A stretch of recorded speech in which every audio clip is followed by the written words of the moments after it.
আছে। আমি 2 বছর পরে ওকে হাতে পেয়েছি।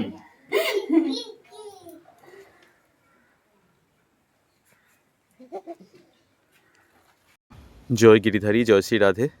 এই ভক্ত মাতাজি এসেছিলেন আমাদের কৃষ্ণকুঞ্জে তার লাড্ডু গোপালকে নিয়ে। এই লাড্ডু গোপালের অঙ্গরাগ আমি 2 বছর আগে করেছিলাম। 2 বছর পর ভগবান লাড্ডু গোপাল আবারও এলেন কৃষ্ণকুঞ্জে। তবে এই লাড্ডু গোপাল কিন্তু প্রথমবারই এলেন এই যে ভক্ত মাতাজির কন্যা, তার লাড্ডু গোপাল। তবে মাতাজির সাথে আমার অনেক কথা হয়েছিল। মাতাজি অনেক সুন্দর করে কিছু জ্ঞানের কথা বললেন, যেগুলো আমাদের জানা অবশ্যই দরকার। সেটা আপনাদের সকলের সাথে একটু শেয়ার করলাম। ভক্তদের কাছে অনুরোধ রইল, সকলেই শ্রবণ করবে মাতাজির কথা, ভালো লাগবে। কারণ আমরা অনেক ভুলভ্রান্তি আমাদের অজান্তেই করে ফেলি। আমরা যাতে আমাদের কখনো ভুল না করি ভগবানের সেবায়, সেই বিষয়ে মাতাজি কিছু উপদেশ দিলেন, যেগুলো আমাদের জানা অবশ্যই দরকার।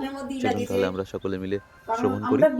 ভগবান মাতাজির মঙ্গল করুক এবং আপনাদের সকলের মঙ্গল করুক। রাধে কেউ রাধে। কুরকুরে দিয়ে দিচ্ছে, হ্যাঁ হ্যাঁ হ্যাঁ কেউ চিপস দিয়ে দিচ্ছে, হ্যাঁ কেউ ওটা দিয়ে দিচ্ছে, কেউ বাউলি দিচ্ছে, কিন্তু আসলে বাউলিটা কিন্তু ডিম দেওয়া থাকে। হ্যাঁ। অনেক বিস্কিট আছে, সেদিন একটা ইউটিউবে দেখলাম, আমরা তো জানি না কিভাবে তৈরি হচ্ছে। অনিরুদ্ধচারী বৃন্দাবনে যে সেদিন অনিরুদ্ধচারী যে মানে বক্তৃতা দেয়, তখন যে প্রশ্ন বিচিত্রা হয়, তো সেখানে একটা ছেলে বলছে, মহারাজ আমি এরকম একটা বিস্কিটের কোম্পানিতে কাজ করি, তো বিস্কিটের মধ্যে মানে টেস্টের জন্য ডিম দিতে হয়।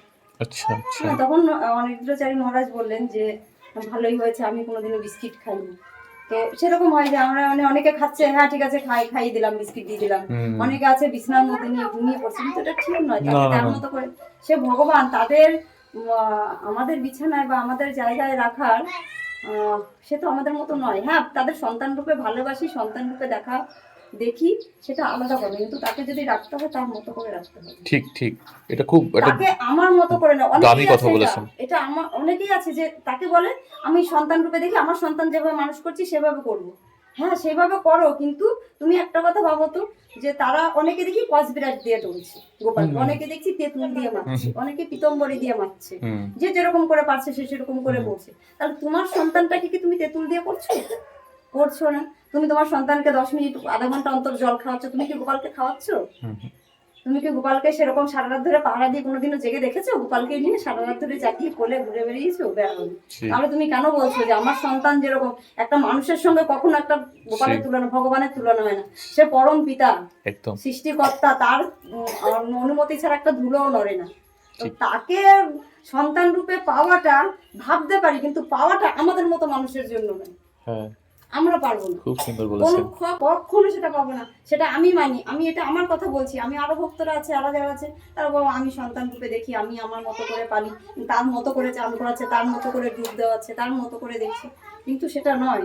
হ্যাঁ তুমি করছো, তাকে নিয়ে তুমি ছেলে খেলা করছো, তাকে নিয়ে তুমি মানে আমার কাছে গোপাল আছে, আমি আছি, আমি করছি, আমি দেখছি, হ্যাঁ ছেলে খেলা করছো, সেটা নয়। গোপাল কুরকুরে খাওয়ার জন্য আসেনি। তার মা কি তাকে কুরকুরে খাইয়েছিল যে তুমি তাকে কুরকুরে খাওয়াচ্ছ? তার মা তাকে বিস্কুটও খাওয়ায়নি, সে মাখন মিষ্টি খেয়ে বড় হয়েছে। কিছু ভক্তরা দেখি যে নিজেরা যেটা ভালোবাসে খেতে সেটাই খাওয়াচ্ছে, বড়ক্ষণে সেটাই পরে সে খেয়ে নিচ্ছে। গোপালের মা বাবা তো কখন ওই যে আরেকটা এসে দেখলাম যে বলেছে তোমার মতো সন্তান চাই, একটা মহারাজকে বললো, তো বলছে তুমি যে আমার মতো সন্তান চাই, আমার মতো তো আমি একাই আছি। আমি যদি তুমি যদি আমাকে সন্তান রূপে চাও, তাহলে তো আমি বলবো তোমাদের আমার মা বাবার মতো হতে হবে।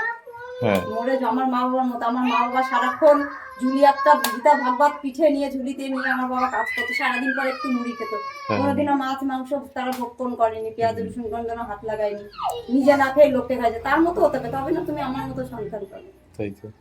গোপালকে পেতে গেলে গোপালের মা বাবা হতে হবে, সেটা আমাদের মতো মানুষের সাধ্য নেই, কখনোই হতে পারে না, কখনোই হতে পারে না। তাকে সন্তান রূপে আমরা দেখতে পারি, কিন্তু তাকে সেইভাবে দেখতে হবে, না হলে পরে তুমি নিও না, তাকে দেখো না, তাকে নিয়ে ছেলেখেলা করা দরকার। হ্যাঁ নাগাটা কথা, আমি সকালে ডিউটি থেকে বেরিয়ে এসেছি, আশীর্বাদ আশীর্বাদ, আর কিছু না, আর কিছু না।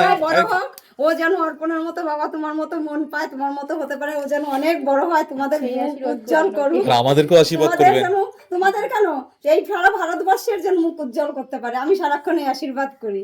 আর আপনিও খুব ভালো থাকবেন মাসিমা, খুব ভালো থাকবেন, ভালো থাকবো, আর অনেক শুভকামনা। তার সে চলি আমি, সে যদি আমাকে না চালাতো আমি চলতে পারতাম না। একদম, আপনারা ভালো থাকলে আমরা ভীষণ খুশি হব দেখে।